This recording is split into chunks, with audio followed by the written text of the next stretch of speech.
सबैजनालाई नमस्ते। मैले चाहिँ अस्ति आफूमा घटेको घटनालाई चाहिँ सोशल मिडियामा प्रस्तुत गरेको थिएँ। आज चाहिँ म आफै भन्न चाहन्छु, तर मलाई सोशल मिडियामा आउनु कुनै रहर थिएन। यो मेरो बाध्यतावश म सोशल मिडियामा आएर आफ्नो आवाज उठाउनमा बाध्य भएको हो। मान्छेमा एउटा अत्याचार गर्नुको पनि सीमा हुन्छ मान्छेले। त्यही भएर म चाहिँ यो समाज समक्ष देखाउन चाहन्छु यतिसम्म पनि मान्छे हुन सक्छन् भनेर। अहिले चाहिँ नेपालमा के छ भनेपछि विदेश नजाने कुनै पनि हुँदैन। भोलि यो घटना अरूमा पनि दोहोरिन सक्छ हैन। कसैले त भोकिरहेको पनि होलान्, तर मेरो तर्फबाट ममा कस्तो घटना घट्यो भन्ने बारेमा म प्रष्ट सबै कुरा चाहिँ म सुरुदेखि चाहिँ मेरो यो माया प्रेमदेखि लिएर यो अहिलेसम्मको यो स्थिति कसरी पुग्यो भन्ने कुरा म हजुर समक्ष सबैलाई यो यहीबाट सोशल मिडिया थ्रु सबैलाई जानकारी गर्न चाहन्छु। सुरुमा चाहिँ हाम्रो सम्बन्ध प्रेम भनेको चाहिँ 4 वर्षको सम्बन्ध प्रेम हो। जबकि अब उसलाई मैले काठमाडौँमा 11-12 पढायो, त्यसपछि उसको चाहिँ 12 सकियो। अनि 12 सकिएपछि अब के गर्ने भन्दाखेरि अब त्यसपछि घरमा सबैले सल्लाह गरे। अनि उसको अनि मेरो अनि बुवाको त्रिपक्षीय सल्लाह भयो। अनि त्रिपक्षीय सल्लाह भएपछि अब हामीहरूले अनि अस्ट्रेलिया र अनि अमेरिकाको दुईटै तयारी गरौँ, जताको भिसा लाग्छ अनि ठिकै छ नि त भन्ने हिसाबले उता अस्ट्रेलियाको नि यता डकुमेन्टेसन गर्दै थिए। अनि उता युएसको पनि गर्दै थिए। अनि युएसको भिसा अनि लाग्यो। युएसको भिसा लागेपछि अनि ठिकै छ भनेर यता अब युएस नि राम्रै छ, भोलि गएर पढाइ अब युएस भनेको त नम्बर 1 हो पढाइमा त भन्ने कुरा। अब युएस भनेको त अब एजुकेसन सेक्टरमा राम्रै छ, भोलि गएर त्यहाँ पढेर आयो भने राम्रै फ्युचर हुन्छ भन्ने हिसाबले सबैको सहमति भएर अमेरिका पठाइयो। अमेरिका पठाउँदाखेरि यदि के भन्छु भनेपछि उसको हरेक प्रोसेस सबै कुरा चाहिँ मैले गरिदिए हो। सबै कुरा उसलाई चाहिँ केही पनि उसको मेल धरी युनिभर्सिटीमा गर्ने सबै एभ्रिथिङ उसको आइल्सदेखि लिएर सबै खर्च हाम्रो परिवारले नै बेहोरेको उसको। उसले चाहिँ अहिले आएर उसले चाहिँ जुन यो धोका दिएको छ यो कुरा चाहिँ उसले यति चाँडै बिर्सिसक्यो सबै कुरा गरेको। मैले इभन उसको इन्टरभ्यू डेट बुक गर्दाखेरि 4 महिनासम्म नसुतिकन इन्टरभ्यू उसको डेट बुक गरेको छु। त्यसपछि उसले चाहिँ गएको 3 महिनापछि चाहिँ हाम्रो सम्बन्ध 3 महिनासम्म चाहिँ राम्रै थियो। 3 महिनासम्म बोल्ने सबै कुराहरू सेयर हुने गर्थ्यो। अहिले बिस्तारै चाहिँ अब फोन गर्न छोड्ने, फोन नउठाउने गर्न थालेँ। मैले भने किन हो यस्तो के हो भने मेरो एकचोटि नि फुर्सद हुँदैन भनेर म टाइम भएको बेला आफै गर्छु, त्यहाँबाट नगर्नु फोन, त्यहाँबाट फोन गरेपछि म आफै ब्लक गरिदिन्छु फेरि भनेर यस्तो उसले चाहिँ थ्रेड जस्तो दिने कि। अनि मैले भने हुन्छ त ठिकै छ भनेर मैले ठिकै छ अब जहिले टाइम हुन्छ त्यसले गर्नु भन्दाखेरि उसले चाहिँ 10 दिनमा गर्थ्यो, 15 दिनमा कहिले काहीँ गर्थ्यो। इभन त्यति फोन गरेको बेला पनि उसले चाहिँ राम्रोसँग नबोल्ने कि त बाथरुम टोयलेटमा गएर बोल्ने कि त रातिको टाइममा पनि आँगनमा गएर बोल्ने कि कुरा गर्नलाई। अनि मैले अनि अब त्यतिसम्म गरेपछि कसको मनमा शङ्का उत्पन्न हुँदैन भने त्यतिसम्म गरेपछि अनि मैले भने किन यस्तो गरेर आएको के हो भन्दाखेरि उसले चाहिँ पुरै इन्कारै गर्ने कि कुरै नसुन्ने, कुरै पनि नसुन्ने, केही पनि नगर्ने कि उसले चाहिँ केही पनि नसुन्ने। त्यसपछि मैले भने यस्तो गर्नु हुँदैन, यो गर्नु हुँदैन, त्यो गर्नु हुँदैन भन्दाखेरि 1 महिनासम्म पनि कुरा नगर्ने। अनि त्यसपछि मैले बिस्तारै थाहा पाएँ कि मलाई त युएसबाट फोन आइसक्यो कति ठाउँबाट। अनि भनिसक्यो अब सबै कुरा देखिसक्यो। उसको मेल त मसँग लगइन थियो नि त, त्यतिखेर युएसको प्रोसेस मैले गरिदिन्थ्यो। अब हरेक कुरा उसको लोकेसन चाहिँ देखिरहेछ कि त्यो पाकिस्तानी केटाकोमा हरेक टाइम गएको लोकेसन देखिरहेछ। यो लोकेसन चाहिँ मलाई सोच्थेँ काम गर्ने ठाउँको लोकेसन हो कि के हो सोचिरहेको थिएँ। जब मैले युएसबाट त्यो लोकेसन लगाएर पत्ता लगायो त्यो लोकेसन चाहिँ फेरि त्यो पाकिस्तानीको लोकेसन रहेछ कि हरेक टाइम त्यहाँ गइरहेको म चाहिँ काममा गइरहेको कि के हो कि भनेर सोचिरहेको थिएँ। तर त्यस्तो हो। अनि जब मैले यो कुरा उसलाई भने यस्तो किन गरेर के हो भनेपछि उसले चाहिँ पुरै टोटल्ली त्यसपछि चाहिँ उसले चाहिँ कटअपै गरिदियो कि त्यसपछि चाहिँ कुराकानी उसले चाहिँ कसले भने यस्तो नभएको कुरा या ऊ भन्दै थियो। फेरि भने म पत्याउन पनि पत्याउँदिनँ। अब कसैले अब उसको व्यवहारै देखिरहेछ, कसैले तेरो बुढी यस्तो गर्दैछ युएसमा उस्तो गर्दैछ भनेर म किन पत्याउँथेँ। जब उसको व्यवहारले त्यो देखाइरहेछ भने त म अभियसली मैले पत्याउने होइन, मसँग प्रुफ पनि आइसक्यो, सबै कुरा भइसक्यो, हरेक कुरा भइसक्यो। उसको त्यो जुन मोबाइल किनिदिएछ, वाचेसहरू किनिदिएछ, त्यो नयाँ लुगाहरू किनिदिएछ, सबै त्यो पाकिस्तानीले किनिदिएको, एभ्री कुरा पाकिस्तानीले किनिदिएको। मैले भनेको बरु गलत बाटो रोज्नुभन्दा कसैले अहिले युज गर्न खोजिरहेको हुनसक्छ, भोलि गएर दुःख पाइन्छ। आफ्नै परिवार नबिगाड हाम्रो के हुन्छ, भोलि गएर भविष्य खराब हुन्छ, दुइटैको आफ्नो पनि खराब हुन्छ, मेरो पनि खराब हुन्छ, यस्तो नगर भन्दाखेरि चाहिँ उसले चाहिँ भन्ने कि के भविष्यमा त अमेरिका पुगिसक्यो, नेपाल कहिले नि फर्किँदैन के भविष्य, नेपाली लाइफ त मलाई मनै पर्दैन। नेपाललाई यति घृणा, नेपाललाई यति उसलाई नेपाली हुनुमा उसले चाहिँ गिल्टी फिल भए जस्तो कुरा गर्ने क्या पुरै। त्यतिखेर पनि उतिखेर एकचोटि मैले उसलाई यो नेपालमा प्रोटेस्ट भएको थियो जेन्जीको, त्यतिखेर नि हाम्रो नेपालमा त यसो भइरहेछ, घर जलिरहेछ। त्यो भन्दा नेपाल त्यस्तै त हो, किन काम र काजको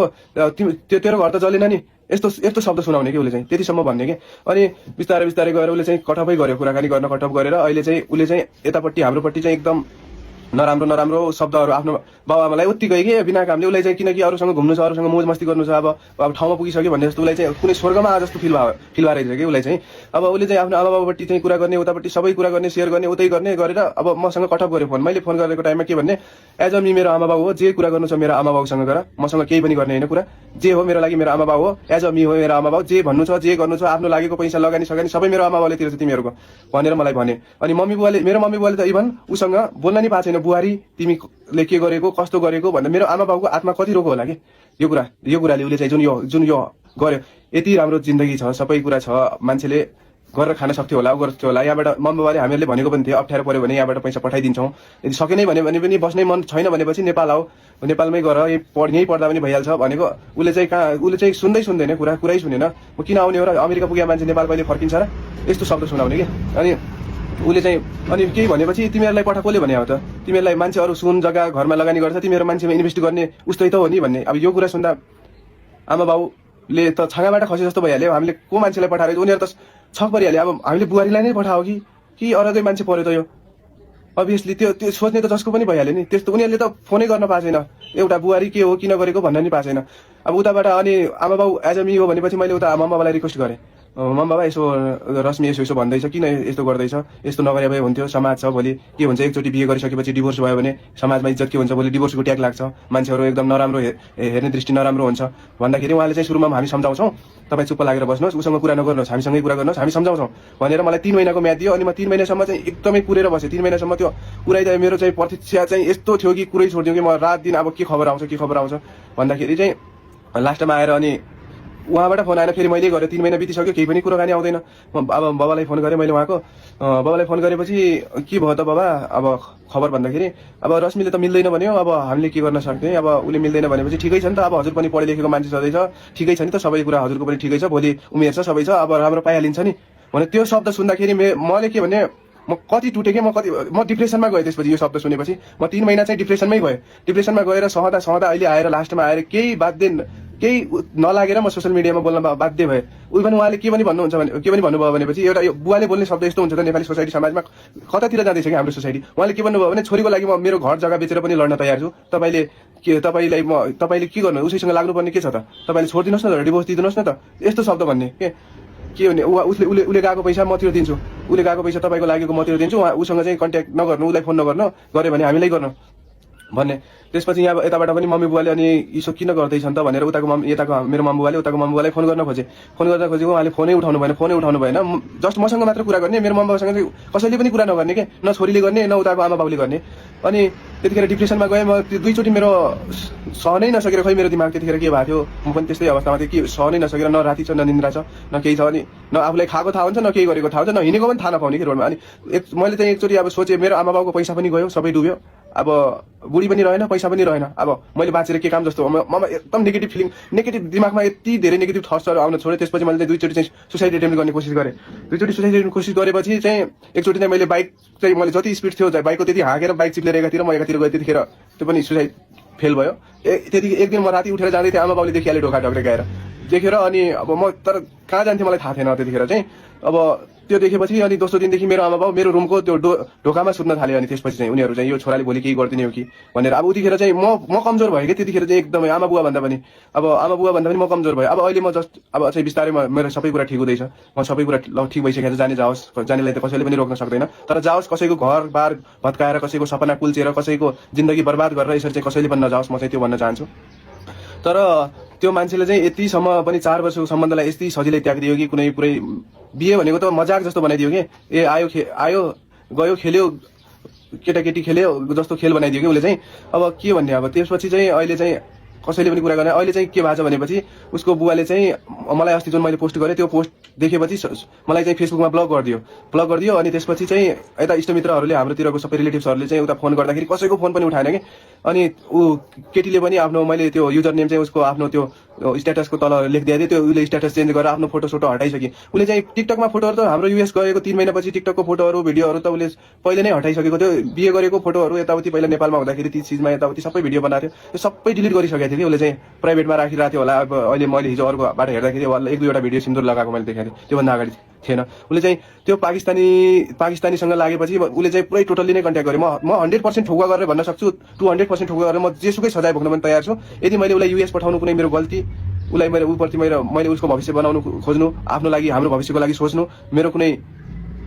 यो गल्ती हो भने म जुनसुकै नेपालको कानुन बमोजिम म जुनसुकै सजाय भोग्न पनि तयार छु मेरो छातीमा गोली हानेर मलाई मारियोस् म त्यो चाहन्छु तर अरूको परिवार यसरी भत्काएर अरूको आमा बाबु न राति सुत्नु छ न खानु छ परिवारलाई एउटा तहस नहस बनाएर यसरी कसैले पनि कसैको परिवार भत्काउने हक कसैले पनि हुँदैन त्यही भएर म के भन्न चाहन्छु भने यो म त एउटा उदाहरण मात्रै हो यो समाजमा म जस्ता कयौँका आमा बुवाका घर भत्किएका होलान् कयौँका घर सपना टुटेका होलान् यस्ता मान्छेले गर्दाखेरि हैन म चाहिँ उसलाई चाहिँ यहाँ दोष दिन यो गर्न त्यो गर्न कुनै आएको होइन यस्तो भोलि हुन सक्छ भनेर मैले यो भिडियो बनाउनुको कारण भनेकै मेरो जस्ट सोशल अवेरनेसका लागि हो भोलि समाजमा यस्तो पनि हुन सक्छ भनेर अब मेरो आमा बाउले कहिलेसम्म टाउको झुकाएर हिँड्ने मैले कहिलेसम्म टाउको झुकाएर हिँड्ने त्यो समाजको अगाडि पठाउनु पर्ने हामीले सबै गर्नुपर्ने उसलाई जे गर्नुपर्ने सबै उसलाई ठाउँमा पुर्याउने हामी फेरि गल्ती नै हामी भएर समाजको अगाडि कसरी झुकेर हिँड्ने म यो सक्दैन भनेर म सोशल मिडियामा बोल्छु मम्मा बाबा हजुर ढुक्क हुनु म छु हजुरको छोरो छ जबसम्म म छु जबसम्म म जिउँदो छु हजुरलाई केही पनि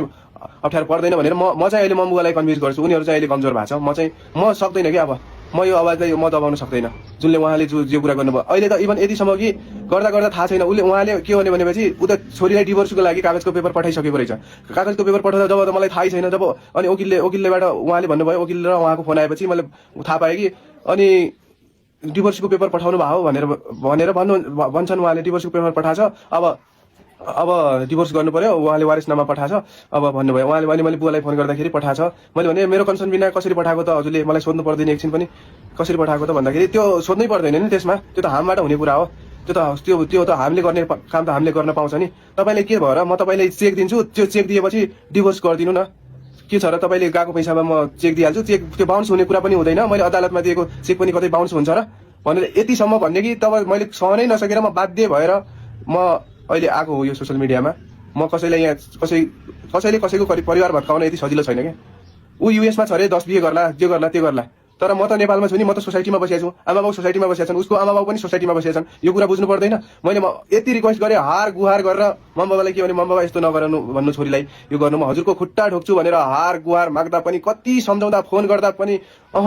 केही पनि लागेन मैले भनेको उहाँलाई म सोसियल मिडियामा जान्छु भोलि समाज छ अनि समाजले उठ्यो भने नेपाली समाज उठ्यो भने अनि हजुरलाई थाहा हुन्छ सबैको जे गर्न मन छ गर्दा हुन्छ हामीलाई केही फरक पर्दैन मिडिया पनि के हो र 1-2 दिन आएर यो हल्ला गर्ने त हो त्यसपछि त सकिहाल्यो त्यस्तो भन्ने कि अहिले चाहिँ अब उनीहरूले जब अब यो पावर देख्यो होला नि त अब नेपाली समाज पनि रहेछ भन्ने कुरा अब थाहा पायो होला अहिले विचल्ली भएको छ अब न कसैको फोन उठ्छ कसैले ब्लक हानेछ कसैले हिँड्दैछ केटीले पनि मेरो इष्टमित्रहरू अब रिलेटिभ्सहरूलाई पनि सबलाई ब्लक गरेर हिँडेछ त्यस्तो हुन्छ मान्छेको जिन्दगी यति सजिलै कसैले बिगार्न सक्दैन कि बरु कसैलाई सुरुमै लाग्छ भनेपछि कसैसँग जिन्दगीमा काट्न सक्दैन हैन सुरुमै जिन्दगीमा कसैसँग काट्न सक्दैन भने कमिट गर्न सक्दैन भने सुरुमै बिहे नै गर्नु कि सुरुमा म त सबैलाई यही भन्छु बिहे चाहिँ नगर्नु कसैको भविष्य खेलवाड गर्न या केटा होस् या केटी दुइटै पीडित जो पनि हुन सक्छ कुनै ठाउँमा केटी पीडित धेरै भए पनि देखाएको छु कुनै ठाउँमा केटा पीडित पनि भएको देखाएको छु दुइटै इक्वल हुन् दुइटैले कसैको घरबार बिगार्ने कसैको त्यो गर्न पाउँदैन आफूले पायो भन्दैमा कसैको घरलाई लात हानेर आफू ठाउँमा पुगेपछि त्यो कसैले पनि पाउँदैन कसैको अधिकार पनि हुँदैन त्यही भएर म चाहिँ यही भन्छु सकेसम्म कसैले पनि मेरो जस्तो घटना अरूको नघटोस् भविष्यमा हैन कसैको घटिरहेको छ भने पनि समाजको अगाडि हामीले टाउको झुकाउने होइन जसको अब अन्याय नै छैन जसले उसकै भलाइका लागि काम गरेछ भने कि हामीले टाउको झुकाएर हिँड्नुपर्ने मेरै आमा बाउले टाउको झुकाएर हिँड्नुपर्ने जसले त्यो ठाउँमा पुर्याइदिएको छ उसकै टाउको झुकाएर हिँड्नुपर्ने त्यही भएर मैले भनेको म यो सक्दैन भनेर वास्तवमा म आएर सोसियल मिडियामा बोल्न बाध्य भएको हो त्यही भएर उसले चाहिँ केटीले चाहिँ इभन जे गर्यो ऊ पाकिस्तानले मैले यति सम्झाएको नगर त्यस्तो भोलि युज गर्नको लागि हो त्यो खाने पिने सबै त्यो लुगा दिने यो फोन दिने पैसा हालिदिने मोबाइलमा त्यो सबै कुरा गरिदिने त्यो भोलि त्यो नराम्रो हुन्छ त्यो एक दिनको देखावटी हो भोलि गएर अप्ठ्यारो हुन्छ आफ्नै घर नबिगाड भन्दाखेरि नेपाल त म फर्किने होइन नेपाल फर्किने को फर्किन्छ र नेपाल अब भन्ने कि पुरै उसले त्यस्तो पुरै उसलाई यतिसम्म गिल्टी फुल हुने हामी परिवारप्रति के हामीलाई त पुरै के त्यो गोबरको किरा सम्झिने कि उसले चाहिँ यतिसम्म पनि मान्छेले कसरी गर्न सक्छ 4 वर्षको सम्बन्ध एक छिनमा कि पुरै 1 वर्ष नपुग्दै उसले चाहिँ यस्तो व्यवहार देखायो कि यो चाहिँ ममा मात्र होइन यो अरूमा पनि घटिरह होला त्यही भएर म अरू सोशल मिडियालाई पनि के भन्छु भनेपछि म प्रश्न भन्छु मैले आफै बोलेर मैले कसैलाई यो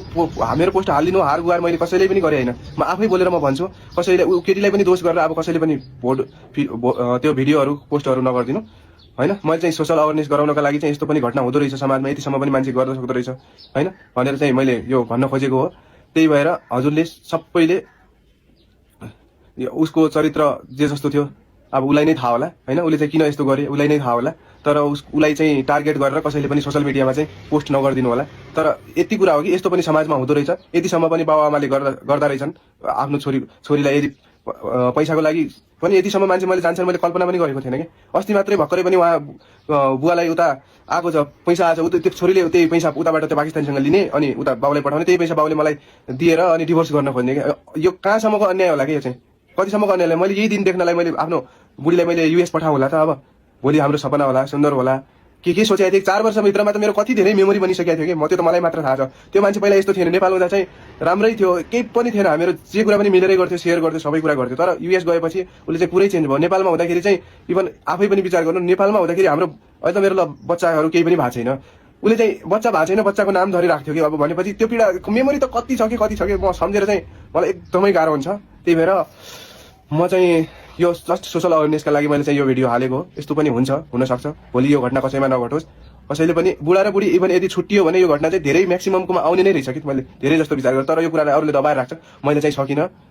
है त्यही भएर जे हुनु थियो लाइफमा भइहाल्यो ठिकै छ अब उसको त्यो केटीको अब ठिकै छ अब राम्रो होस् सफल होस् मलाई केही भन्नु पनि छैन उसको आमा बाउलाई पनि मैले केही भन्नु छैन यति हार गुहार गर्दा 10 महिना 8 महिनासम्म पुऱ्याउँदा मलाई डिप्रेसनमा पार्दा मेरो भताभुङ्ग पर्दा त उनीहरूले दयामाया उनीहरूमा पलाएन भने अब के भन्नु छ मैले हस् मैले यति भन्नु थियो सबै समक्ष मैले आफ्नो कुरा यहीँ राखेँ हस् सबैलाई माया छ